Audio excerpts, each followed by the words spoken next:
I have a bus driver named Dave who has never received any credit, and he's been working for me for almost 10 years now.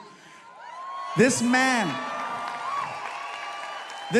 has successfully gotten me to every single comedy show on time without fail.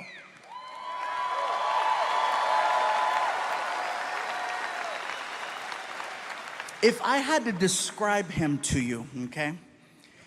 Dave looks like the word America. Not America, America. He's about 6 feet tall, he's white, he has a gray beard, and he wears a trucker hat.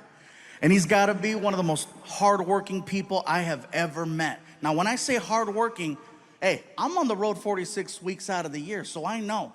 Difference is, I fly home every Monday, Tuesday, Wednesday. Dave stays on that bus and he gets it to the next city where we meet him. He works anniversaries, holidays, special moments. Christmas time, I was with my family. Dave was driving that bus on the East Coast. New Year's, I was with my family. Dave was on the East Coast driving that bus. One of the hardest working people I've ever met. I just want to give him a shout out.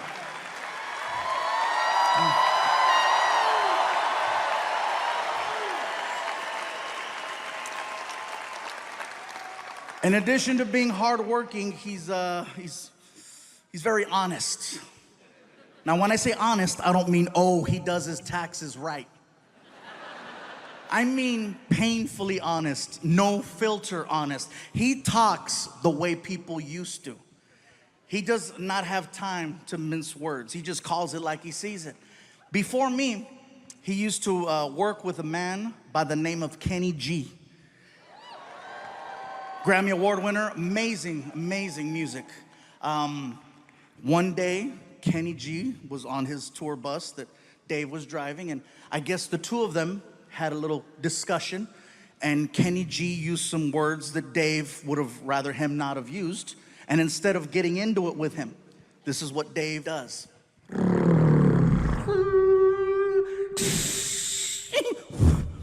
Kicked Kenny G off of his own bus. Because he would rather lose his job than lose his self-respect. And that's the man I work with. He's a bad dude. You guys are clapping, but you should have seen the interview. Oh man, it was a good one. He looks at me and he says, hey, let's get one thing straight. I don't give a shit who you are. You treat me right, I'll treat you right. You pay me on time, you'll live. Not to mention the fact that he keeps that tour bus squeaky clean.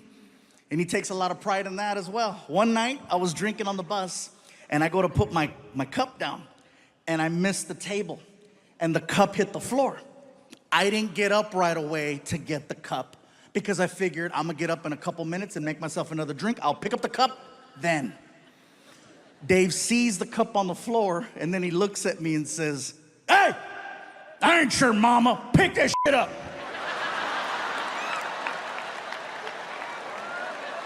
I get to the back of the bus and I'm like, wait a minute, I pay him. Hey, Dave, shut up. Yeah, I'll be in the back in my room. Thank you. Drive safe. And people tell me, you work with a man who talks that way to you? Why?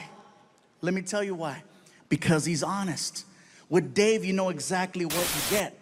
Nowadays, it is so hard for me to tell who's being genuine and who has an agenda. And with him, you know exactly where you stand. If he likes you, he loves you.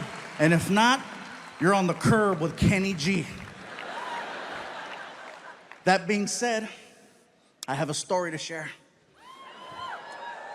About a year and a half ago, maybe longer, we're on the bus and we're heading down the highway. Just so you have kind of an understanding of the bus layout, let's say this is the front. Here's Dave, the driver, empty seat, and then a sliding door that goes in between him and the rest of the tour bus. My buddy Alfred and I are in the living room portion and we're watching TV.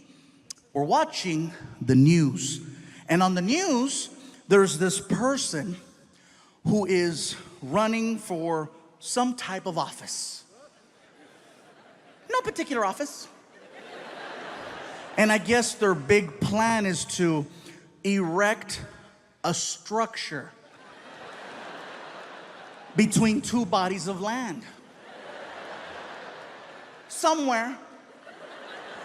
And I guess they want one side of the structure to finance the entire project. Well, my buddy Alfred and I, we have a lot of family that works in construction, and we know a bad job when we see one.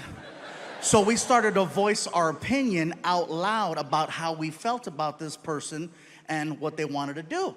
We're being very loud. So loud, Dave can hear us. And then we hear Dave.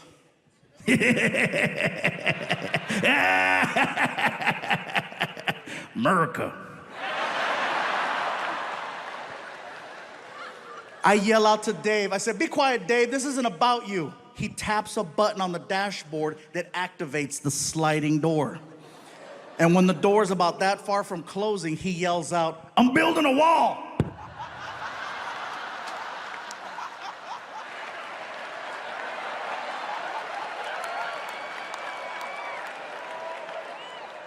I couldn't even get upset because I was too much in shock over the fact that that came out of someone 4 feet away from me.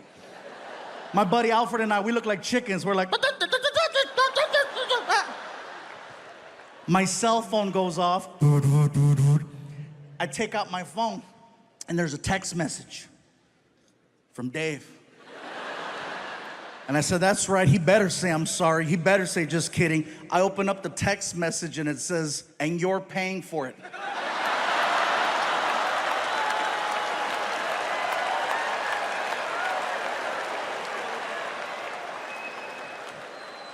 And people tell me, "You still work with him after that?" Yes, I do. I trust that man with my life every single night. I know where his heart's at. He can say whatever he wants. At the end of the day, he still has to drive around the king of the Mexicans.